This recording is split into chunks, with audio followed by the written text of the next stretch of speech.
Hello and welcome to the Martial Arts Teaching Tactics Podcast. I'm Chris Bean, and I'm joined by Chris Kent. Hello, Mr. Kent. Hello, sir. So at this point, if you've been listening along with us, we've had 50 episodes so far, and that's kind of a lot. And due to the nature of our podcast, thought it would be a wise decision to go back through and kind of talk about maybe some key points from those episodes. So in this one here today, we're going to go through episode 1 through 25 just to talk about some of the highlights, some of the key takeaways, or at least what we believe some of the key takeaways from those episodes were. So number one is the best martial arts instructor in the world. To me, the big part of that is the mindset of kind of being up on stage, being that stage performer, and being that part, even if you don't believe that you are necessarily the best martial arts instructor in the world, nor are we claiming to be the best martial arts instructor in the world. We just want to be, we're in a movie, we're in a play, and that's the part that we're playing. And so we're going to do that to the best of our abilities. And really, I think that is probably the key takeaway. Think about what those, what type of characteristics does that person have? And then do your best to have those, live up to those. What do you think, sir? Thinking back and recording that episode, I know I used the phrase of the doing an honest self-reflection of yourself and evaluating how you are and how you perform and how you interact with people and deciding what you want to be as the best martial arts instructor in the world and how close you are to that and things you can do to get to that. So I think my favorite part about that idea is always being honest with yourself and constantly checking in on the things that you do and how close they line up to the things that you want to do or the person that you want to be, and really just being humble about that assessment of yourself and always trying to improve, not only in your training of martial arts, but your everyday life too. Yes, sir. So number 2, we have learning styles. Learning styles, of course, the major takeaways for that at the ground basic level is everybody learns differently. And just because we can't necessarily get John to focus or to learn or to understand how to do these moves, it doesn't mean that he is flawed or they are flawed in whatever sort of way. But rather we need to do a better job, take a different approach, use this as an opportunity to grow and learn something and think about how we can deliver that information in a different way so that student can get it, and perhaps many other students that are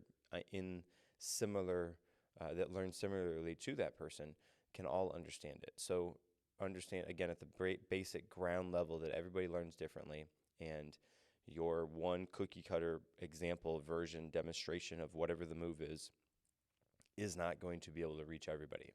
So understand that, and understand that they are not flawed, that rather whatever avenue you use to approach that is possibly flawed. Think about how many different ways you can think about or demonstrate or break down that move, even as far as moving their body through the motions to get them to fully understand how to do that move. Again, super basic ground level, I think that is learning styles. Yeah, I think you along the same lines of some of the things you said already, taking ownership of that disconnect. When someone is not understanding what you're saying, not becoming frustrated at them and shaking them, grabbing by the shoulders and shaking them and saying, "Why don't you understand what I'm saying to you?" Take the ownership in the fact that you need to find a different way to express or convey what you're trying to teach that student, a different way that they may understand better than one you've already used, rather than becoming frustrated and upset with them for not understanding. Because like you said, it's not their fault that they don't get what you're saying necessarily. So being able to leverage all of the different learning styles to the best of our ability to be able to, get our point across, rather than becoming upset and just kind of, what the phrase, beating the dead horse, just do the same thing over and over and over and over and over again and hope that the student eventually understands, take a different approach, and then, like I said, take ownership of that disconnect and find out why it's not clicking and find out a way to make it click. What's our next one, sir? Episode 3, praise. Praise. I said it on that episode. I'm going to say it here again. Praise is a powerful tool. If used correctly, you can build up your students. You can motivate your students and even get the students who are not the top performers in the class to perform better. Praise is a vital tool, and oftentimes people aren't praised other places. And so if we can be that place that they get the praise, that they get the good job, hey, that was awesome, attaboy, whatever it is, the high five even, like if we can be that place for whatever that student is going through, that would be phenomenal. On top of that, praise is such a huge motivator. It's that attention. Humans are attention-seeking creatures, and so to have that positive attention is huge. And so if you don't praise your students, or you don't praise your students enough, which you, to be honest, you probably don't, try it. Give it an opportunity on your floor. Praise your students. Say, hey, listen, guys, that was awesome. Even if it's that student that sits in the back and doesn't quite get the information, man, why do they keep showing up? Listen, if they showed up, hey, man, I'm glad to see you today. Good job. Your uniform is sharp. Wow. Is that, man, you tied your belt. Did you tie that today? Holy cow, that is way on there. You must got some big muscles, bud.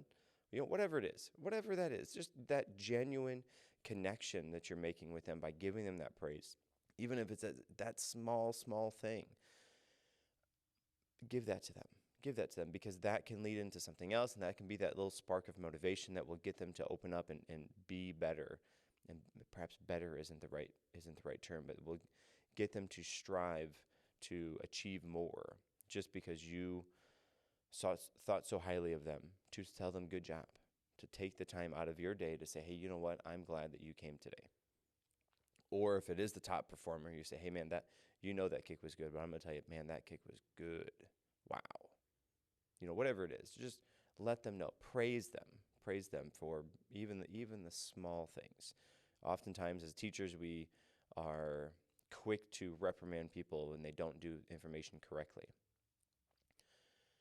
which is fine. We need to do that as teachers. But on the other side of that, when that student gets it correctly, we need to be there to encourage them and praise them and let them know, hey, listen, that was it. I know you've been working hard on this. I know it's been tough for you, but hey, that was it. You did it. Nice. Give them the praise. Praise is such a powerful tool. I found myself, since we recorded this episode almost a year ago, I found myself consciously being aware of the way that I use the correct praise method. And something we talked about, using the and not but phrases. So, someone does a move and I say, hey, dude, that high block looks awesome. And if you take your backhand and tuck it up a little bit higher, closer to your ribs, it'll be even better. Rather than, hey, your front arm looks awesome, but your back arm could pull up a little bit more, and that mind shift, or that mindset shift of making sure those phrases are used appropriately, I think makes a huge difference, because, one is a lot more negative than the other, and one has more of a positive connotation. So I know that I've consciously been trying to use those phrases more, and I've even seen other staff members pick up on that and use that. And again, it's something that we learned early on in our own staff training, but sometimes it's easy to forget. So I know that at least sitting down together and discussing this idea is something I've tried to do more of, and I think it has made a big difference, just as in how the students approach that praise, and then the correction that follows that praise. I think it's a lot easier to swallow, because it is not always seen as a reprimand, more as a, hey, here's an extra tip or the extra guide in your move. So, I can remember talking about this, and it's already, proved beneficial to me. So hopefully it has worked for you guys as well. Yeah, thinking about corrections, that leads us right into the next episode. Corrections. And throughout this time, we talked about praise, correct, praise. And praise, correct, praise is that sandwich that we talked about. Give them the praise for doing something, praising their effort. at the bare minimum, hey, listen, you are trying to do this really good. Can I give you a tip that would help to, I think, improve this even more? Yes. Okay, great. Boom. You give them that correction. Then give them a chance to do it. Holy cow, that was it, man. That clicked. Good job. Right? Praise, correct, praise. Praising and correcting, as we see it, go hand in hand. And so correcting your students obviously is a essential part of class. You have to correct the students. Otherwise, they'll be making mistakes left and right, and they don't know that they're making the mistakes. And so correcting those mistakes is essential. However, the method or tactics that you use to go about correcting those mistakes is huge, is greatly important. And if you are tearing down your student to make those corrections, hey, you did that wrong. What are you doing? Why did you even show up? Those are terrible, right? You're not going about it that way. Correct the mistake, not the student, right? Don't tear down the student. Isolate that mistake or that correction that needs to be made in the terms of the martial arts. Hey, listen, your hand, your hand needs to be in this place. And why? Because of this. Your hand can be better, more moved over like this, whatever the correction is. But you're not saying, hey, that's wrong, do it again. Right? That's not necessarily the right mindset to have as you're going about making those corrections. So just keep that in mind as teachers, as leaders, as teaching martial arts, we have to make those corrections. Just be very mindful of even the tonality of your voice as you're going about making those corrections. It's all so impactful to the overall experience of your school. We also talked about not correcting too many things at once, not overloading your students with corrections, and just focusing on one small thing at a time. And hand in hand with that goes with deciding which things are more important to correct than other things at a certain point in time. Some aspects of your move are more important to focus on, or more important to cover the bigger issues rather than some of the small details. So working on one thing at a time and then how to prioritize those corrections, I think, is also an important balance that we talked about and is necessary when making those corrections. So keeping in that same kind of mindset, moving right to the next one, episode number 5, we talked about motivating your students. Motivating your students is similar. It's along the same line of praising your students. Those are two sides of the same coin, I would say. Motivating your students really is at the heart of what you do. And of course, motivation isn't a one-time experience. You don't motivate your students one time and say, okay, man, I'm done with that. And it's a continual effort, continually motivating your students each and every day, every week, however many times you see them, to motivate them to achieve and to be a better version of who they already are. Motivation comes in a variety of different forms. You can do, I believe we talked about in this episode, having a healthy competition where you kind of pin the students up against each other and say, hey, listen, man, you're not going to let Sarah do better front stance than you, right? No, sir. All right. And then Sarah immediately jumps down into that better front stance, and then they're going back and forth, and you have that in a healthy type of battle, per se, as they're going through that. And you every once in a while you check in on that. Oh, man, hey, listen, Sarah's beating you. Oh, okay, pop.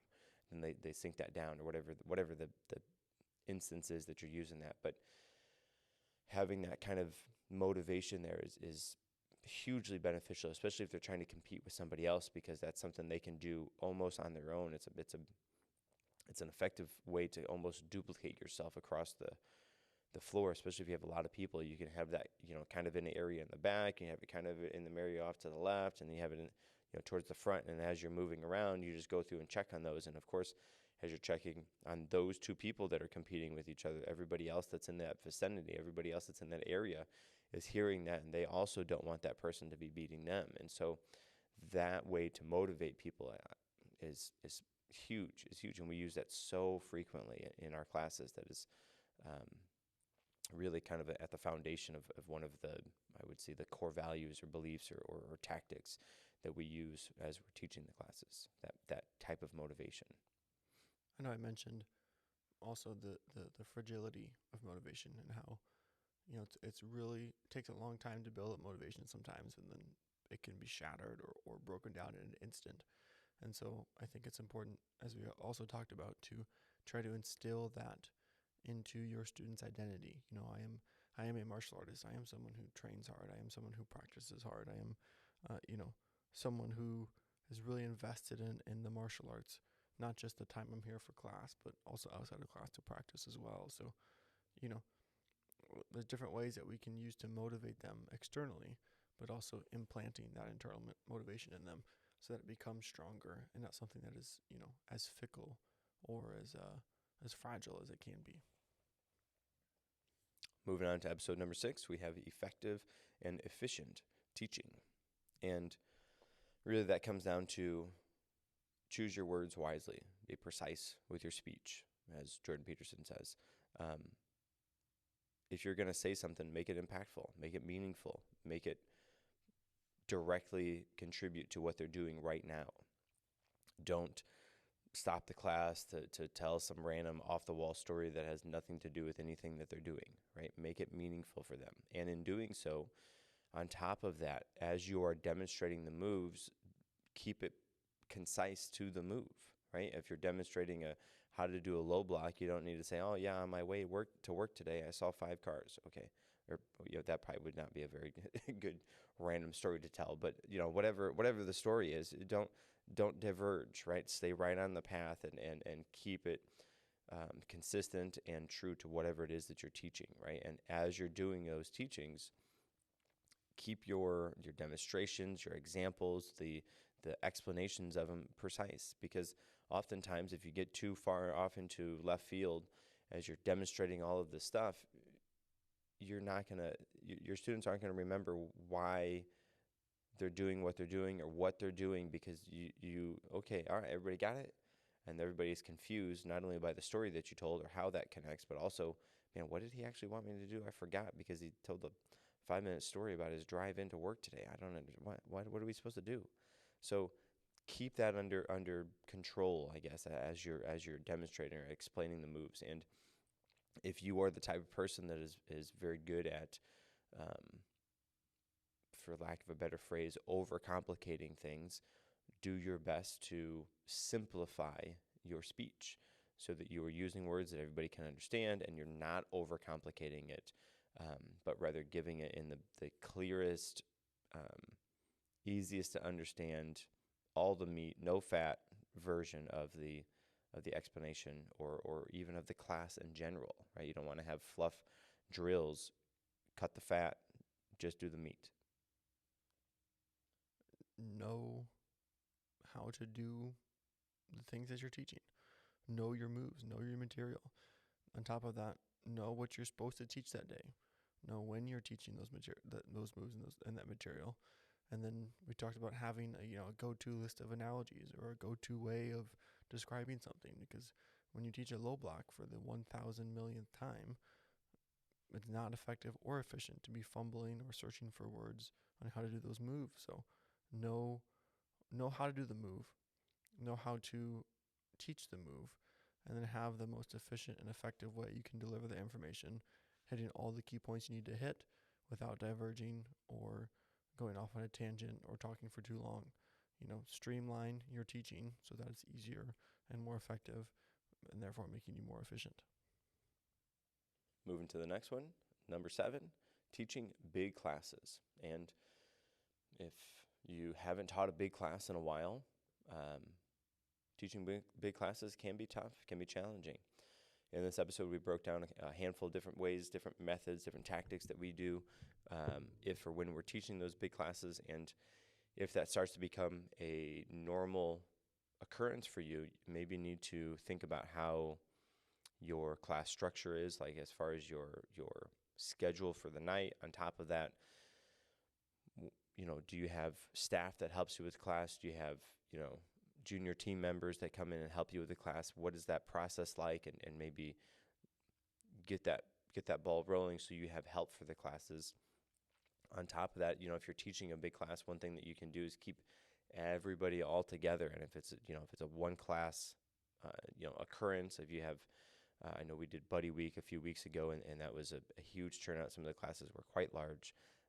We kept everybody together, and in doing so, everybody was able to interact and learn the same information.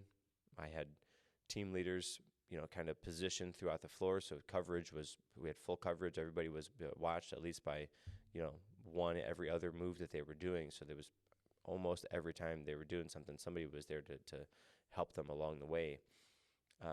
But on top of that, we kept everybody all together. Another way that you can do it is to separate people out by belts. Okay, everybody in this belt go over on this side of the room, everybody in this belt go on this side of the room, or you do groups. Okay, if you're between this belt and this belt, and then you're between this belt and this belt, go on the opposite sides of the room.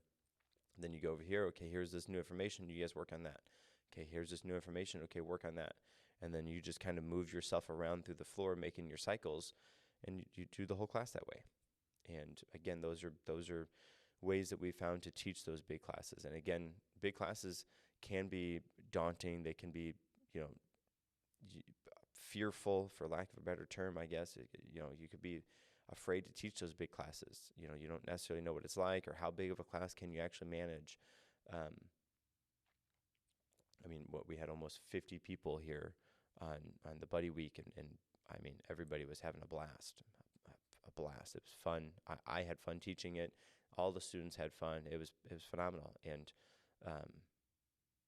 due to COVID, had been a little while since we've taught big classes, and it was nice to kind of dust off those skills and put them to good use. And it worked. It was fun. And so if you haven't taught a big class yet, or you do your best to limit your class sizes, try it. Hold a seminar. All of your students come in, teach that seminar. That's a big class, right? Teaching seminars and big classes would be, those would go hand in hand.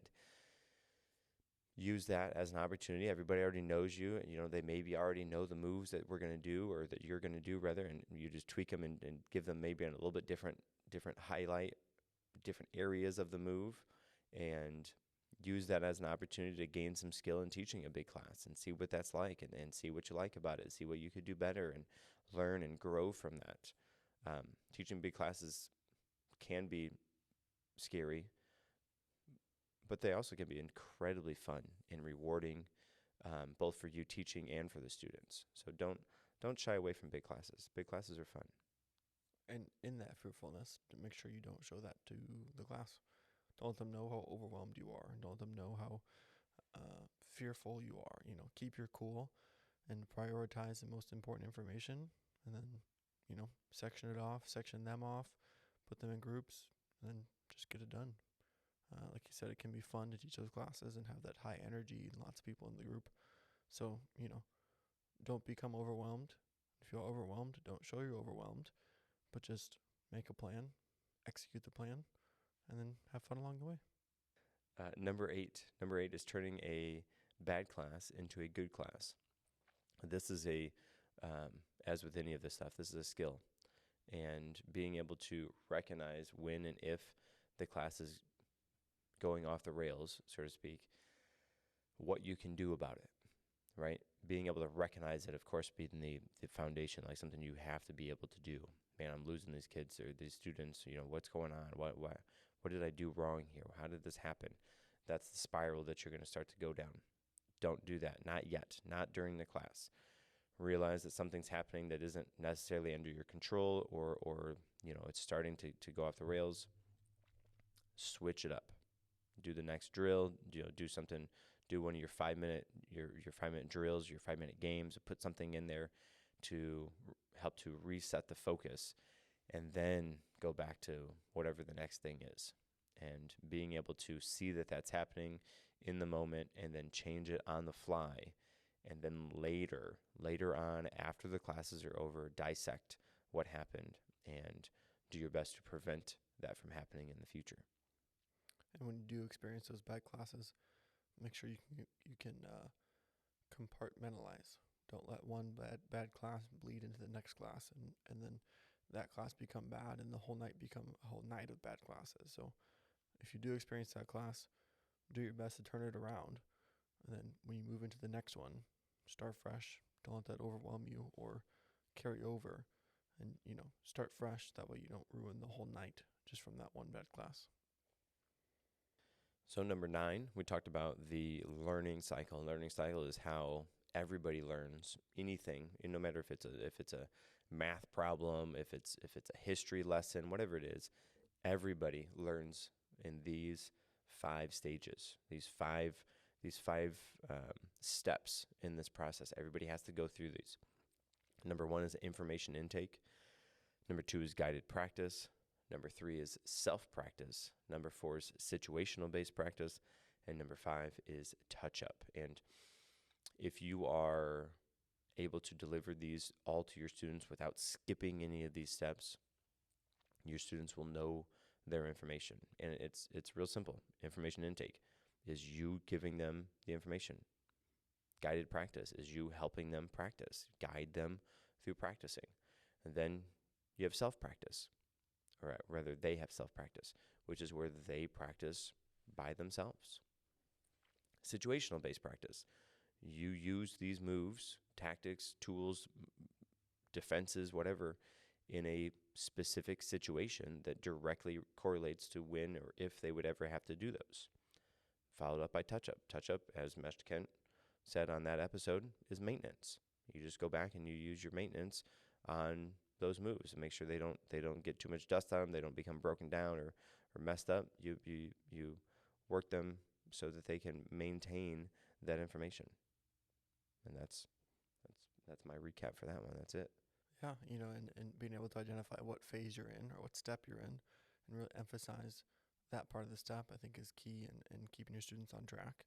And like Mr. Bean said, as long as you follow those 5 steps, we believe that's a surefire way to make sure your students are learning appropriately and learning well, but also setting them up best for success and how to practice by themselves, and then going back and doing that maintenance to clean up those techniques and make sure they look really good as they're training. Moving on, episode 11, we have practice, or rather, the practice makes perfect fallacy. You skipped episode 10, sir. Oh, I skipped that whole episode. Good golly. Levels of understanding. I just skipped that one. Man, okay. Well, levels of understanding is actually the next episode number 10. And with that one, we have 6 levels of understanding. Level number 1, and these would be kind of how it correlates to how they understand the moves, right? The levels of understanding.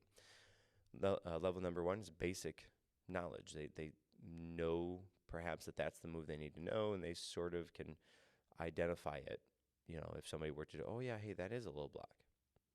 And then level number 2, they can do the movements without thinking through every step of the way. That I'm sure you have the students that say this, this, this, this, and this, right? That's thinking about it through every step of the way. Level number 2 is they can do the movements without thinking through every step of the way. Number 3, can perform at will with good movement and intensity. So this is where the intensity starts to come in. They're starting to make the move their own. They can understand how it moves and how it works. They don't have to think about it so much. Level number 4, they understand the how and the why for, as far as why the movement works. Why do we do that? When do we use it? All of those kind of ins and outs, starting to really dissect that move and really understand it even at a deeper level. Number 6 is can adequately perform the move and explain or teach the movement to others. This would be, pretty well where they would start to be able to be the example in the class or be that junior team member to help assist you with the classes. Oh, yep, sorry. Level 6, oh man, I'm doing terrible with numbers already. Level 6 can perform the move at high intensity with high precision and focus. That is, the pinnacle. That's the top. They know that move and it looks sharp each and every time they do it. This would be hopefully where you are as the listener to this, or where you would hope that your students would be, or as you are guiding them to reach the level 6 of the levels of understanding from episode number 10. I use all my numbers there. Yeah, we discussed in this episode eventually the idea or the term of mastery and being able to master your techniques. And We talked about also not assigning these levels to students explicitly and telling them, hey, I know you're at level 2, so on and so forth, but kind of keeping these levels to ourselves, understanding with the idea of understanding and knowing where these students are at, and what level they're at as far as how much they can comprehend the information, and then what we can do to get them to the next level and help them progress their way toward that mastery being the end goal. So again, this is not something we're telling our students. This is something that we're keeping to ourselves or maybe our staff. And again, the idea behind that is to understand they're at this level. Here's where they are. Now here's what we can do to help them reach the next level, and help to assist them in their training, and then eventually reaching that mastery type level and how to get there. All right, now can I do episode 11? Yes, sir. Apparently I'm excited about episode 11. That's the order. Yes, okay, good.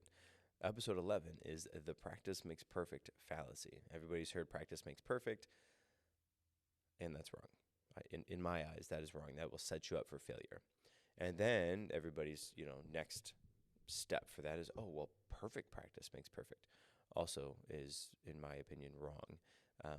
Perfect is not something humans can do. Perfect would be you do a low block 10 times in a row, and every one of those is the exact same as the previous one. As humans, we can't do that. We're not creatures that can do something perfectly. So don't allow your students, allow maybe isn't the right word, don't set up your students to try to do something perfectly that they can't do. It's not that they can't do because, whatever, but it's they can't do because they're human. Humans can't do something perfectly. I don't claim to be able to do any of the moves that I do perfectly. Can I do them pretty well? Yes, I think so. Does it look like the exact same every single time I do it? No. No, it doesn't. If I do a low block, my hand could be up or down or left or right, by however many small degrees, but it is not the exact same every single time. And with that, again, to set somebody up for failure because they can't do it perfectly, not because something's wrong with them, but just because humans can't do it perfectly.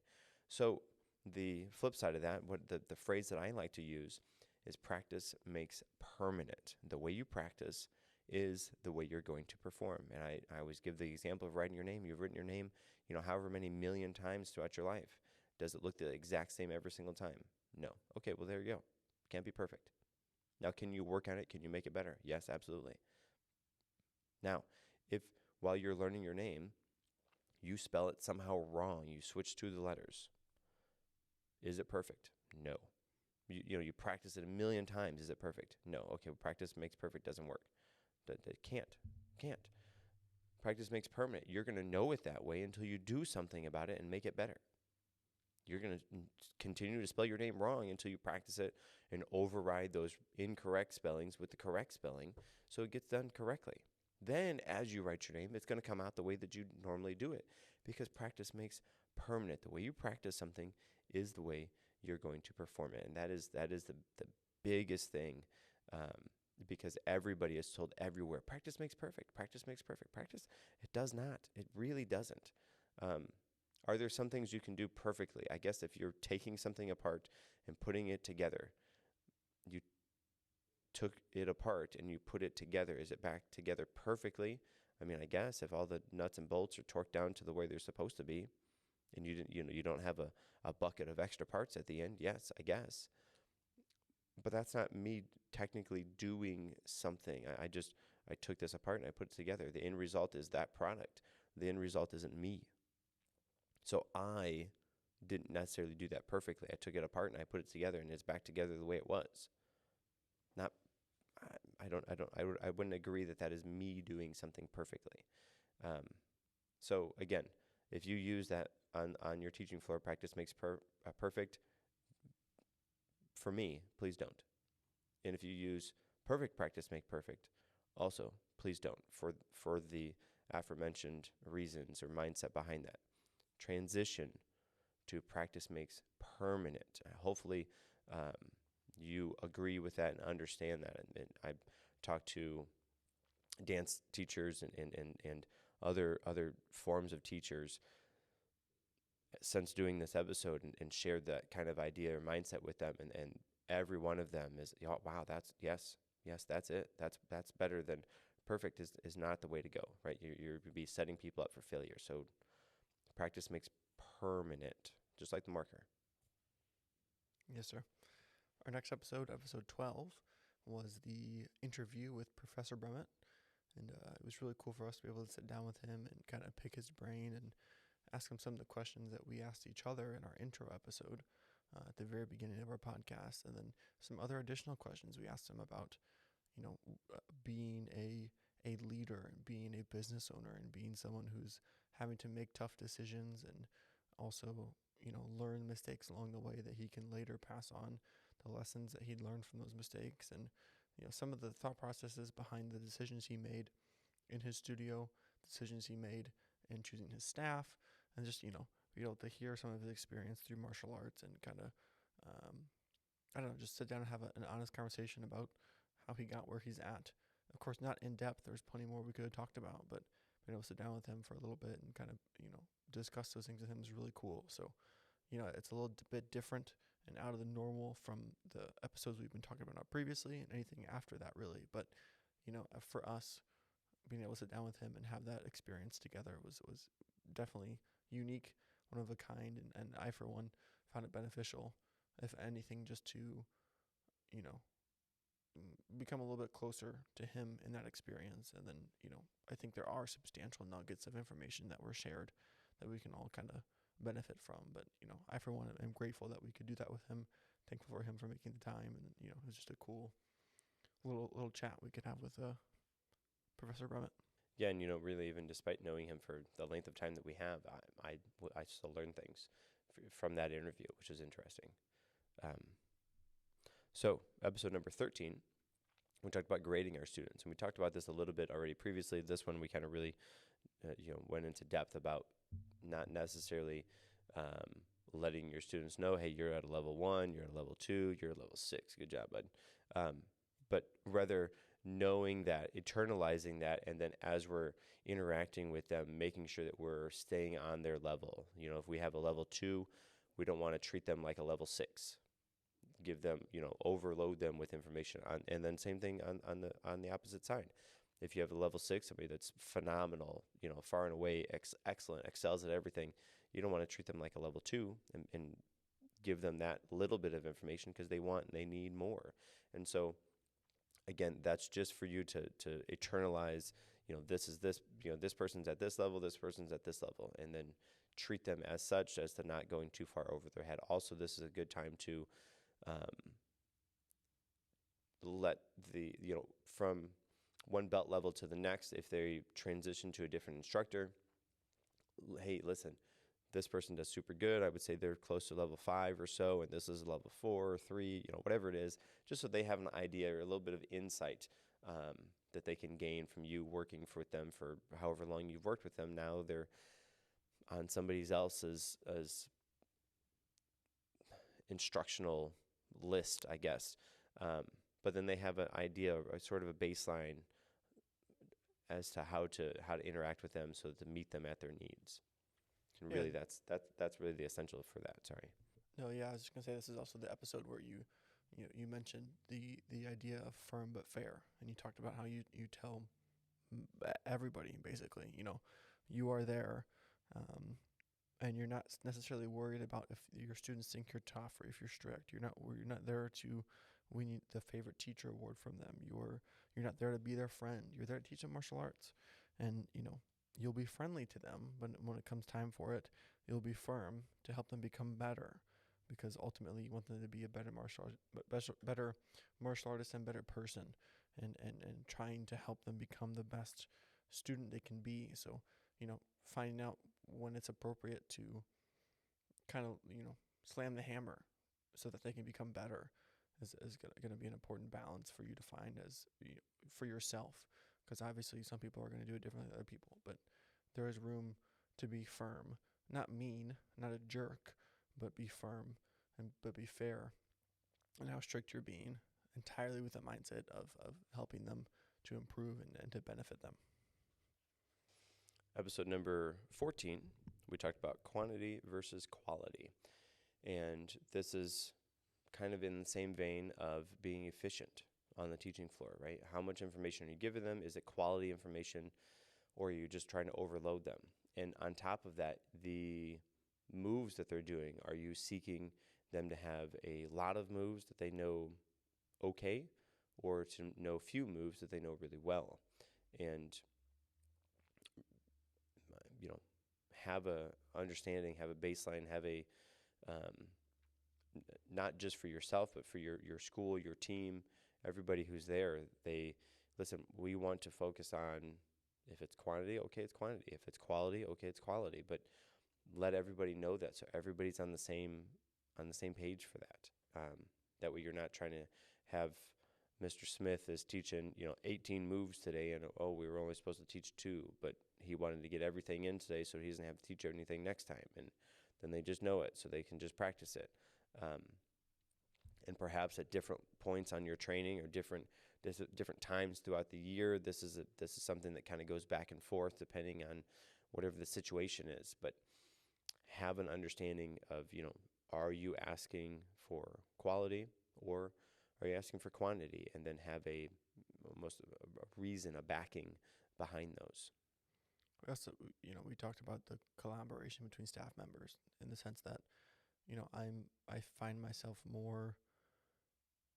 I find I have more of a tendency to be focused on the quality, and you have more of a tendency to be focused on the quantity. I don't think either of them are detrimental in our tendencies, but we work well together in the fact that we can balance each other out and make sure we're having the best of both quantity and quality. And we talked in our discussion, it's not always one is better than the other. It is a balance between the two. Within reason.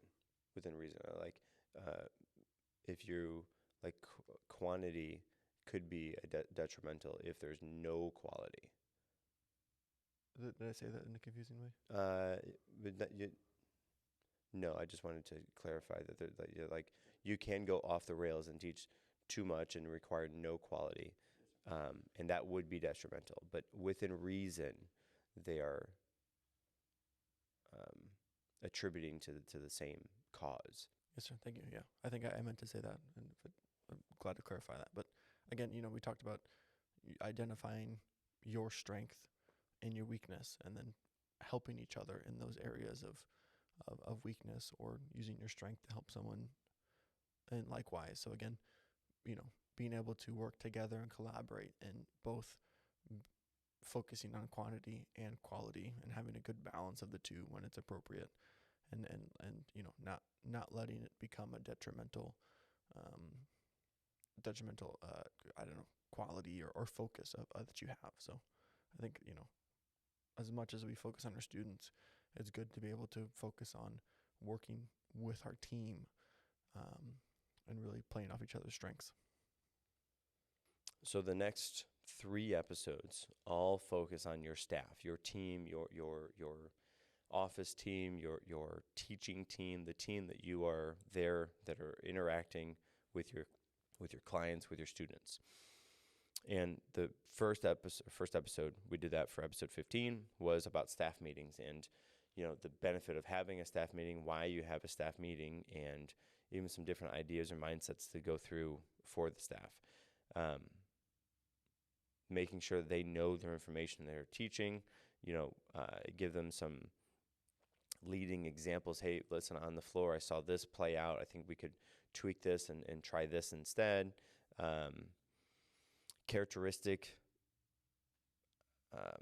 improvements. And so we talked about, episode number 1 on the best martial arts instructor in the world. Give them an opportunity to hear that, to interact with that, to make their own list of qualities that person would have, and then live up to those, right? So you're just kind of sharing those things that you're learning on wherever it is that you're learning it, even if you're seeing something on the teaching floor, and then you're giving that to your team so everybody can be better and better reach the students and help the students to reach and achieve more.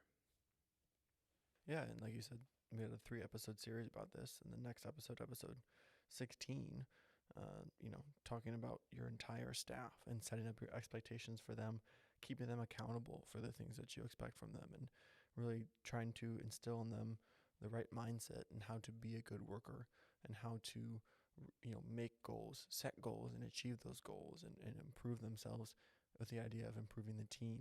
And like you said, teaching staff and office staff, and if you have cleaning staff, even just making sure that everyone's on the same page and everyone really has the proper mindset when they approach their job, to that, bring your staff and your studio to the next level and provide, the best service you can. And we get into it later in some of our episodes, but that's all part of developing the proper culture and the proper ecosystem that you want to have at your studio or at your school. Episode number 17, again on staff development.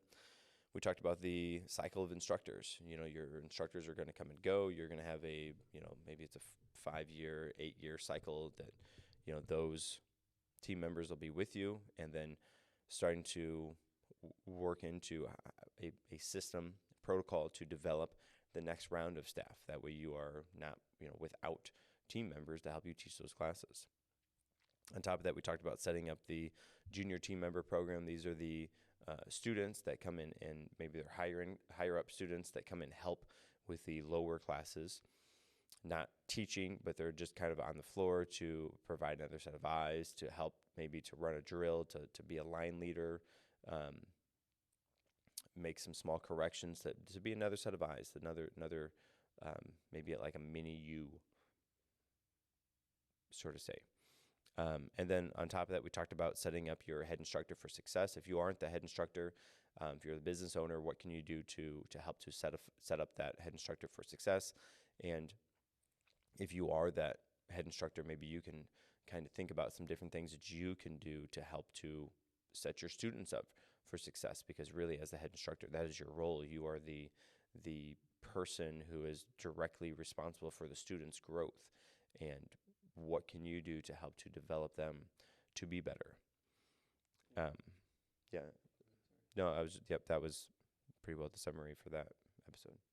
Just looking at that and thinking about that episode too, we spent quite a lot of time talking about our junior team program, and right now it's kind of hitting home for us because we're in the process currently of kind of reevaluating and thinking about that junior team program, because really, that's the foundation of what will become your future staff, and wanting to develop the best staff as early as we can, and really instilling the proper lessons in them, and making sure we're picking the right kind of people is what's going to make your staff into, the best group of martial arts instructors in the world. So don't overlook that step. If you don't have that step, if you just kind of cherry pick or say, hey, this girl's really good at teaching, or this girl's really good at doing her moves, let me make her an instructor.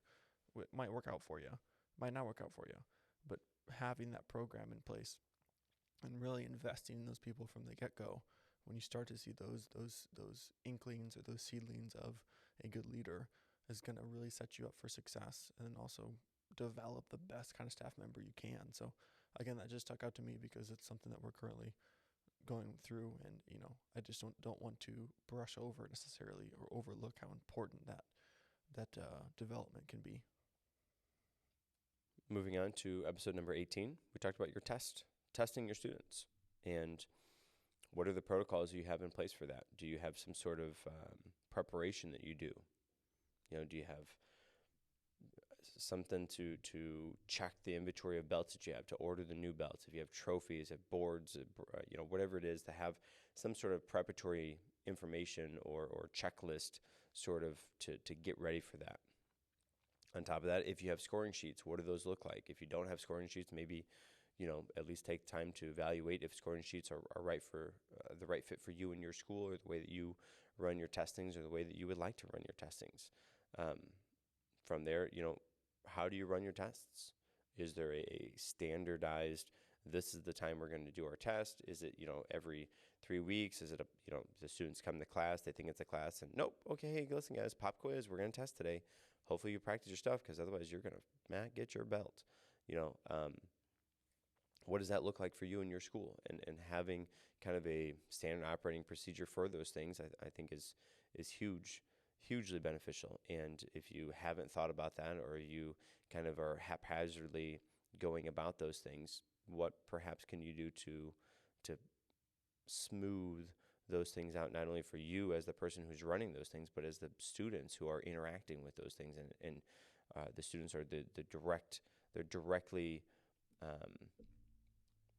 dependent isn't the right word. They're directly connected to those tests, right? That's meaningful and impactful for them and helps to put them on the path for growth. And if you don't have that kind of system dialed in, that could be rough for them. And so if you don't have that system kind of in place or thought about or, take the time, go back, visit episode number 18. And we did a lot of talking about testing and how the ins and outs of that go. And again, that's how it relates to us. Of course, you may have different protocols or practices for that. It's what we do. And we didn't only cover the logistics of a test and what you need to get ready for it and how to run it, but we also talked about the idea that the testing should not be a surprise to your students. You should set your students up and let them know, hey, here's when your test is. Here's what you have to know. We spent the last 3 months or whatever going over this material.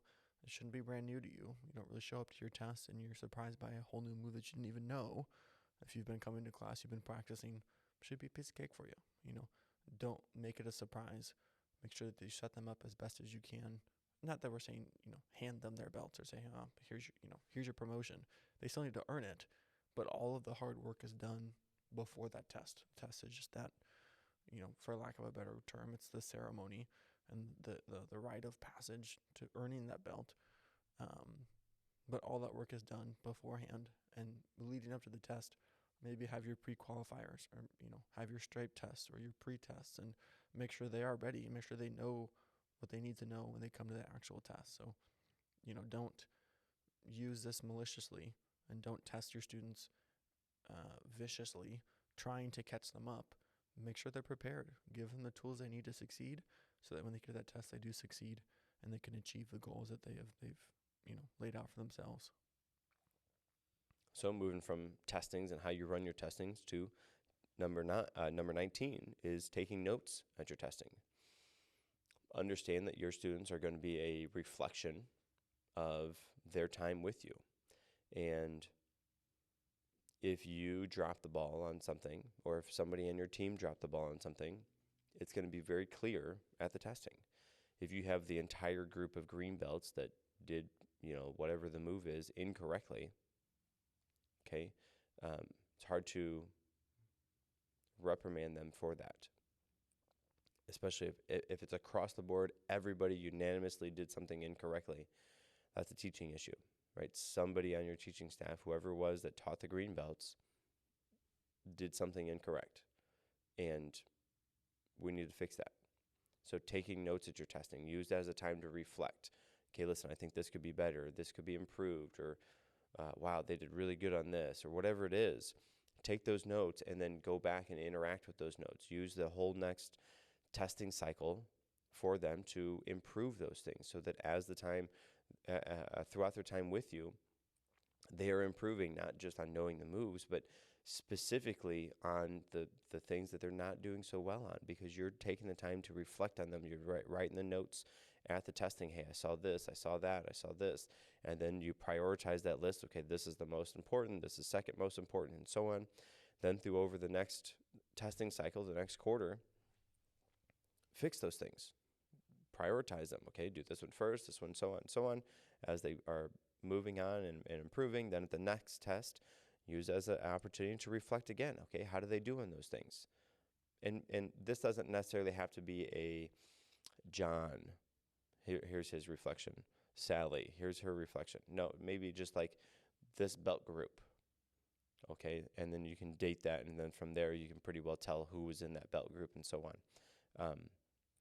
Or you just put, November 2018 as the title of the note, and then you'll know everybody, green belts did this, brown belts did this, orange belts did this, black belts, whatever it is. Just have that kind of, I am using the term reflection, but have that time to take the notes and then prioritize them, and then use the whole next cycle, not only just to teach them the moves that they need to know, but also to help to mold and shape those other moves that could be better to be better. And I think the most important part that you mentioned there is that you take those notes you make your corrections, and then you evaluate one quarter or one test compared to the next test, rather than just taking those notes and putting them into a shelf and leaving them there. Utilize those. The reason you're taking them is to make your program better and find the holes or the spots that need patching and need reinforcement. And the only way to find out if you're making a difference is to take the notes, apply your changes, and then reevaluate afterward. Hey, last quarter this was bad. This quarter it looks better. And I also noticed that this part's better. Here's another part we can work on. Here's our next goal for the next quarter. So take the notes with the intention of doing something with them, and then actually do something with them. Use them to help fix the weak points and reinforce what needs to be worked on and benefit you. Don't just do it and say, oh, here's the notes I made. Okay, let me put them away. And then forget they're there, and then find them 3 months later and be like, oh, what's this piece of paper? Oh, I don't need this trash. That's the surefire way to stay stagnant and not improve. But these notes can be used to help you benefit, and it's a hands-on example of what's happening. And you can go back and cross-reference your notes, use them together, because you might not remember 3 months ago what happened at the last test, but here it is in writing from the day of the test. You can't get any more fresh than that. You can compare those things because you have those notes, and you can use them to improve your program. Yeah, that brings up a good point too, is not just to improve those students for the future, but to improve the future students who go through your program. So I used the example of Greenbelts. Greenbelts had the failure of not knowing XYZ, whatever it is.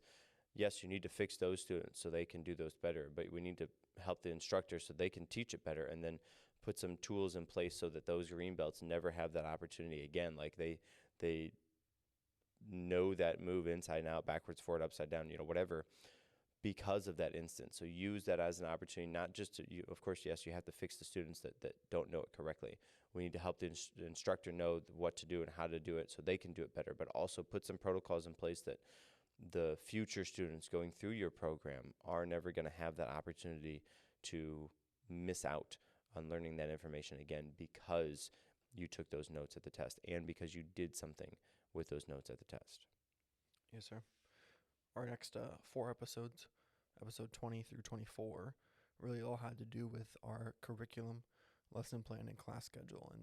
And I say all those things together because they really do kind of go together. So episode 20, we started talking about our curriculum and having a requirement for every belt level, having an idea of what you want them to learn, and then what they need to know when they go to those tests that we just finished talking about. So, having that curriculum, making that curriculum accessible to your students so they know, hey, here's what I expect from you at this belt level. This belt level, you're going to learn this, and this move.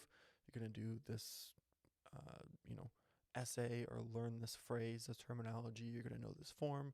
You're going to do these board breaks. You're going to have to do a fitness test of X, Y, and Z, and having that curriculum of those expectations. So then, each belt level isn't, okay, I guess you can know this now, or here's what I feel like teaching you today, or here's what here's something cool we can do today, or whatever it is. But having that curriculum and having set expectations and set limits, maybe not limits, but a set parameter of these are the things you're going to know by the time you come to that next test, and here's the things I'm going to test you over by the time you come to that next test. It baffles me, having been in this studio and in this system for so long, that the idea that there are people out there in studios and schools out there who don't have a curriculum. And you're thinking to myself, like, how the heck do you know what to do every day? How the heck do you keep everything straight in your head? And so, I obviously biased toward a curriculum, but it's like going to school and your teacher saying, I feel like we're going to do this today. You go to college and your professor's like, here's what we can do today. Not having a syllabus, not having everything planned out for you. It doesn't make sense to me. So, and the chance that you don't have a curriculum, you need to get one. And episode 20 is a good start to discussing why it's important to have one and a good way about going about it. I believe the curriculum is the foundation for your school. If you don't have a curriculum, you don't know what you're going to be teaching. And your school is a martial arts school. You're teaching martial arts. And if you don't have clearly defined parameters for who knows what and when and how, well, that's a problem. So if you don't have one, use up, like you said, use episode 20 and help to establish a curriculum. It's the foundation of your school. Episode number 21, class drills. These are drills, different skills, different things that make up the classes. Really, these are the ups and downs, the ins and outs of what the classes are about. And we talk about moving up and down the floor. We talk about doing line drills. We talk about doing work with partners, work on stations. We talk about the cycle rate of those stations, and then, of course, disguising the repetition. And these are your ins and outs of the classes, right? What type of things can you do or do you do in your classes? And this all leads up. So we talked about curriculum first. We talked about drills in your classes, and then that leads up to the next one, which is the lesson plans. But really, the drills are, again, I guess maybe say the heart of the class, right? Maybe would you agree with that? Sure. So the curriculum's your foundation. The drills are, I don't know if the heart might be the material. I think drills are more of just the connective tissue, to continue the anatomy analogy there. But the drills are the way that you connect the material to the foundation and really make sure that they have the repetition and the practice in them. Maybe we're beating that to the point of not making sense, but the drills are, again, we talked about being effective and efficient previously. There's your preset. All right, boom, we're going to do this thing. All right, boom, we're going to do this thing. And helping them to have that practice time that ties into the stages of learning. And, I guess I can stop talking about it before and continue to beat it even further. But drills are the way that we help to reinforce the techniques. And like you said, it ties into what we're going to talk about next. The lesson plan is made of drills. So you have your curriculum. Here's different ways we can practice the things on the curriculum, and then I can just take those drills and then plug them into, the lesson plan that we're going to have to do to help to reinforce and practice the skills and the moves. So episode number 22 is lesson plan. In the lesson plan is your day-to-day plan, your objectives to accomplish through the day. It's those drills and skills that we talked about previously that are put into a cohesive and coherent order, and all with the fully thought out reasoning, so they learn their move, right? So you start with this, and then they move to this, and we do this, and we go to this, and you check off all the things that they have to know from their curriculum. They're learning each and every one of those. They're getting time to review each and every one of those. They're getting some self-practice time in those. They're getting situational-based practice. Oh, yeah, and of course they're getting the maintenance on their previous material as well. All of it's covered, right? And so having a lesson plan means that when you show up to work on whatever day it is, okay, I got to teach this stuff today. Okay. As opposed to, oh, man, what am I supposed to teach today? Oh, people are showing up already. I don't even know what I'm going to teach. Hopefully that's not you. or hopefully you've been through that enough that you can fake it and just kind of pick up the pieces from what you sort of did last time and move on. But if you don't have a lesson plan, it really is so beneficial to you, to your school, and of course to the students, because that's going to ensure that they're going to learn the information when they need to learn the information. And to have some kind of thought out process for that would be fine. Of course, you're going to make tweaks and changes. Even now, I cross out things or tweak different things on the lesson plans that we've had now for a while. It's an ever-flowing, changing, evolving, improving type of document almost. But have something like that. Just have some kind of idea of what you're going to do from day to day. We have it planned out for the whole year. At the very least, plan out what you're going to do for next week. At the very least, next week, take it just that. And then use that next week, and then keep that, and then do the next week, and keep that, and so on. And then over time, you'll have the whole year, the whole however long. But have something. Again, just like a curriculum, I can't imagine not having a lesson plan. I can't imagine coming in every day and saying, scratching your forehead, what should we do today? let's do this for a little bit. That might last 5 minutes, and I'm like, okay, well, now what? I have 40 more minutes in this class of something I got to figure out what to do. So having the lesson plan is very beneficial, and something that we have talked about before. I don't know if we talked about it on the recording or on the camera, so to speak, but I think that there's a certain type of person that makes a good instructor for various many reasons, and I think one of those reasons is, or one of those ways that someone can be a good instructor is that in these cases you're very good at what we call pushing the button.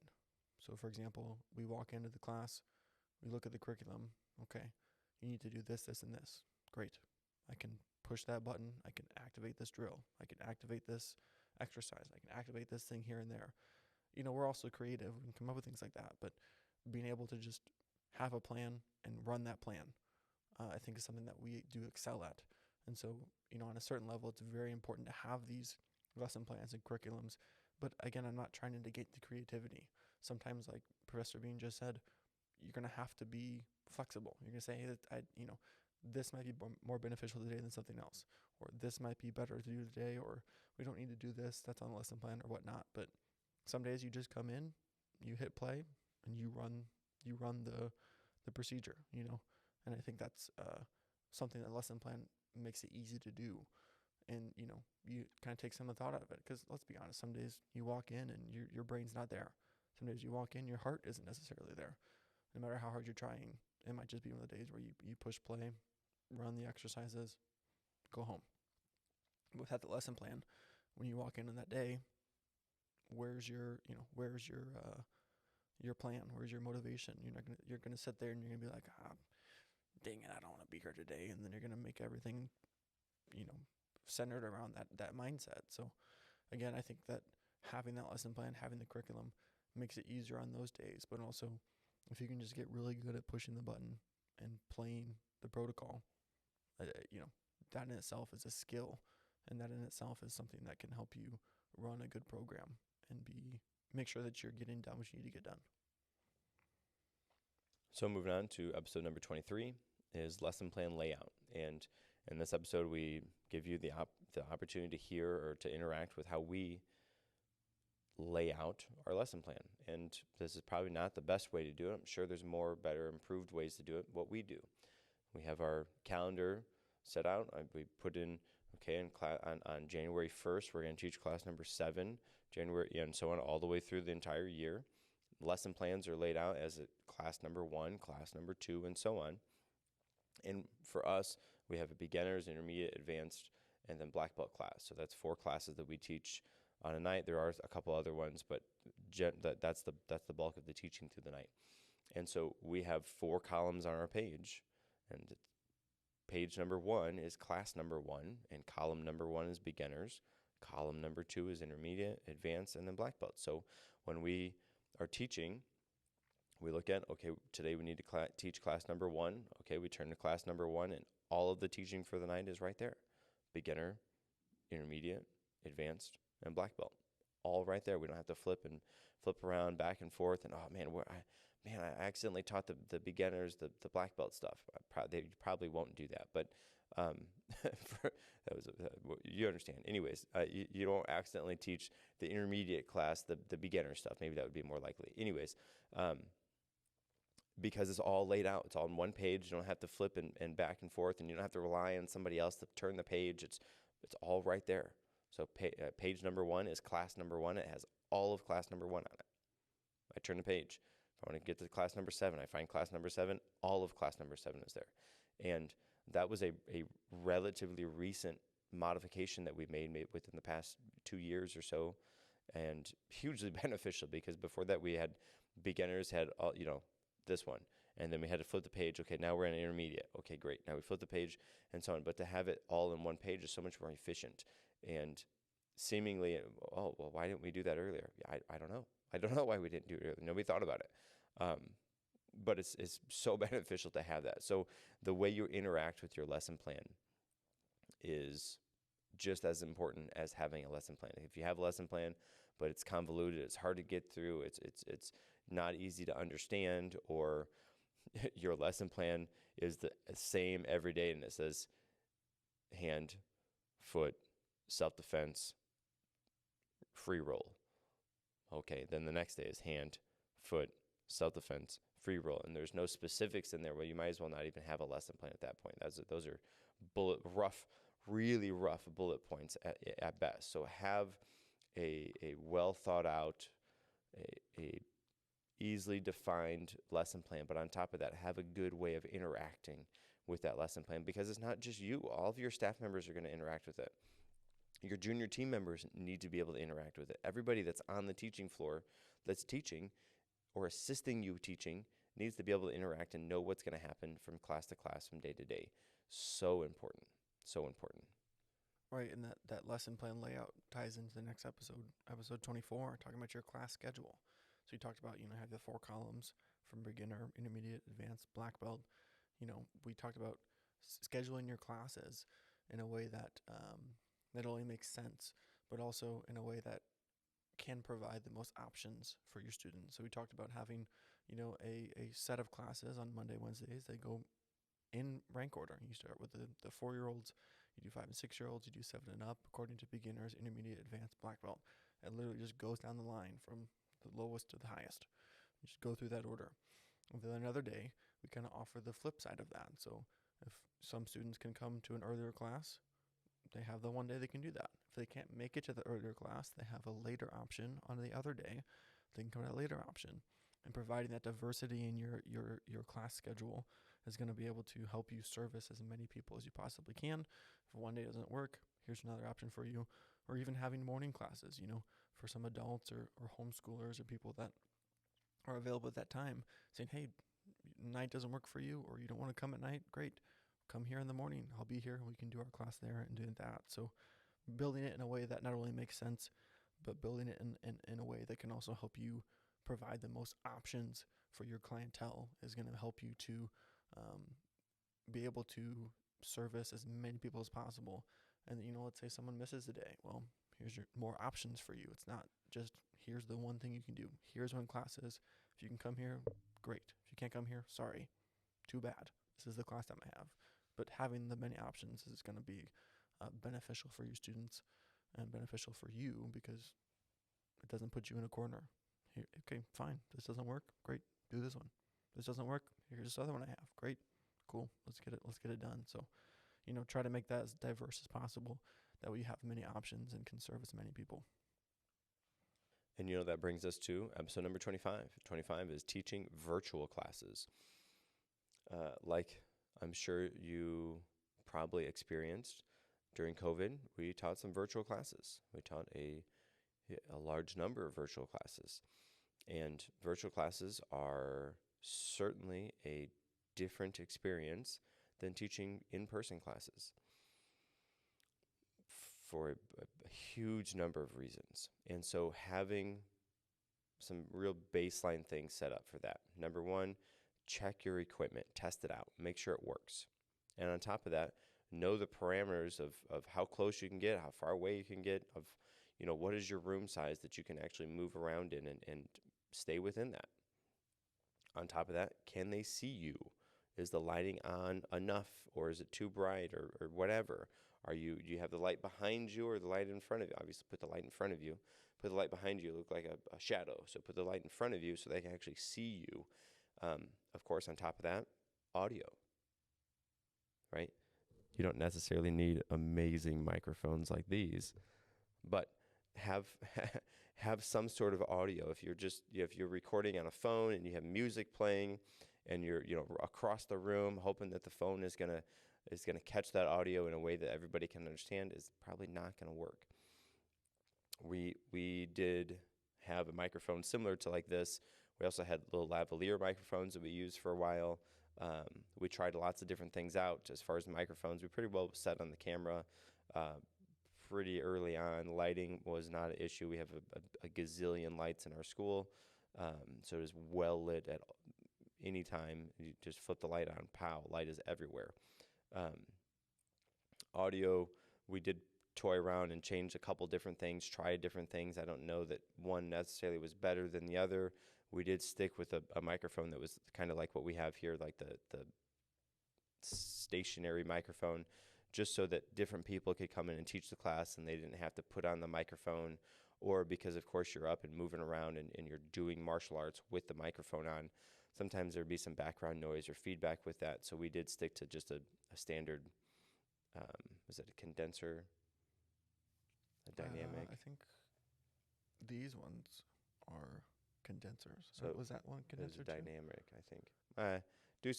You can do some research. Whatever one gets the most noise, right? These sometimes, if you have a microphone and you're not speaking right in front of the microphone, you don't necessarily hear the voice. You want the one that you can hear the voice kind of all around, because then you can move around and you don't necessarily have to talk right into it.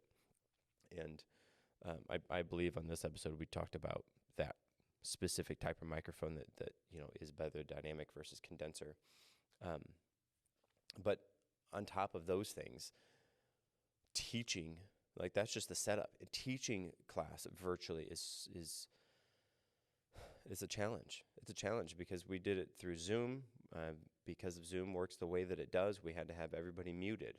And so they could all hear me. I couldn't hear any of them or whoever was teaching. And with that means you have to have all of the energy. As you're teaching class in person, you're teaching class and you're giving energy, but the students are also giving you energy. So you can feed off of that from back and forth from each other. When you're teaching virtually, you have to deliver all of the energy.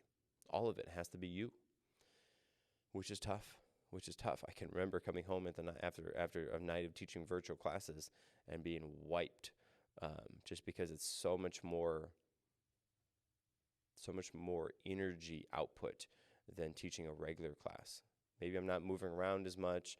I'm demonstrating more, and I have to demonstrate, lots of times it was just me teaching and demonstrating by myself, which is an interesting experience. On top of that, because you're on video, you have to figure out if you need the camera mirrored or not mirrored. And then as you're teaching the information, you need to know if it's mirrored or not mirrored, or when you need to mirror or not mirror the students. And by mirroring, I mean, if I raise this hand, it needs to be this side hand, not necessarily the right hand, but the one that matches on this side, this is my right. It would be somebody who's looking at me, it would be their left. And so teaching forms in that way, I got to where I could do, if they were facing me, I was doing the form in a mirrored image, and if they were facing away from me, I was doing the form in a standard way. So I was always facing the camera, never turned away, that's so that I could see them and give them feedback and information how they're doing it. Now, COVID is winding down, would you say? I don't know what's anything in fear of jinxing Fair. the whole world. Fair. Now, in the state of COVID that we're in, we're able to teach in-person classes. From time to time, we live in an area where it snows a lot, and so we teach virtual classes on snow days. I don't think we've done any virtual seminars since big COVID time, right? Have we done any? Not that I know of, no, sir. Yeah, okay. So the interesting thing with that is teaching virtual classes gives you an opportunity to learn another set of skills that you didn't even think about, that you didn't even know existed. And so in doing so, I think teaching virtual classes, while is a challenge and while is not the preferred way to teach martial arts, undoubtedly, does offer you an opportunity to learn some skills and to teach in a different way and to think about the moves really in a different way, because you have to in order to teach them. And so as perhaps negative as it sounds like we are on teaching virtual classes, they're not our favorite. I don't know that anybody loves teaching virtual karate classes for obvious reasons, but is something that we can do, and I think is something that we can do relatively effectively, and was an interesting learning time for our staff, being able to go through and teach the classes in a virtual platform. Yes, sir. Yeah. As frustrating as virtual classes were, we said this in the episode too, but for at the expense of sounding arrogant, I think we were very good at it. I think we got it down to a science, and we figured out all the things we need to figure out. We got all the equipment we needed. We made sure that we understood the parameters of where we were streaming from, and we knew how to, mirror or not mirror, how to get our information across. And I think, as frustrating as it was, we got really good at it. And also, it made our entire staff better as teachers, because we had to come up with more creative ways or different ways to teach moves that we hadn't necessarily needed to before, because we're on a different medium, different platform. We were in a box, and certain restrictions that were put on us. We had to figure out a different way to do things. So on the hindsight and on the other side of things, I'm glad that we had to go through that, and I'm glad that we are where we are now. I'm glad we're not doing it anymore. Don't get me wrong. I don't want to go back to it. If we have to go back to it, though, we're ready. But I think it did make us better across the board, because it put us under some stress, put us in a different situation where we were forced to adapt and become better. So, I don't want to go back, but I think we're much better for it. And hopefully some of the tips that we shared help you if we do happen to go back, or if you want to provide virtual anything as part of your program. There's a few surefire, well-tested steps that you can take and different tactics you can use to make that the best possible experience for you and for your students.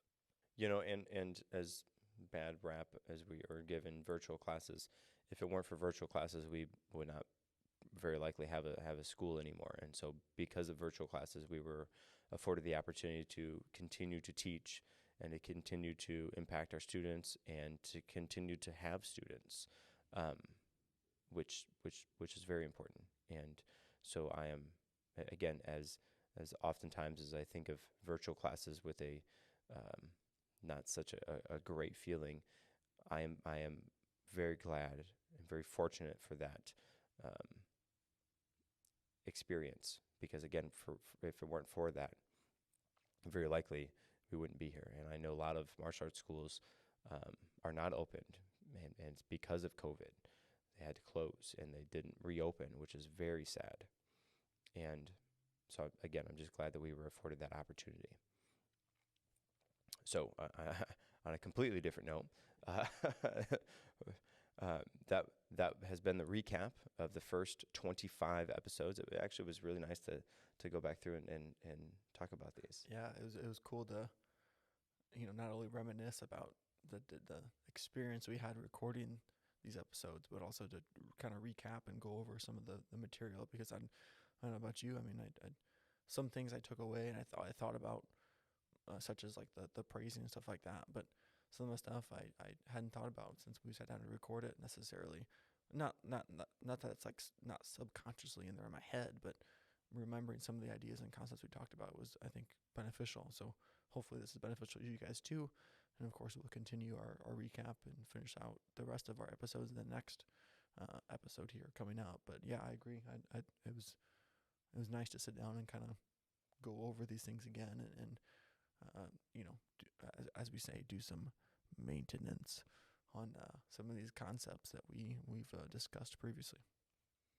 And of course, you can find us on the internet, and you can search for MA Teaching Tactics. We're on Facebook and Twitter and Instagram and Reddit and all those places, everywhere on social media, anywhere where you listen to podcasts. That we're on YouTube as well. MA Teaching Tactics for martial arts, teaching tactics. Until next time, I'm Chris Bean. And I'm Chris Kent.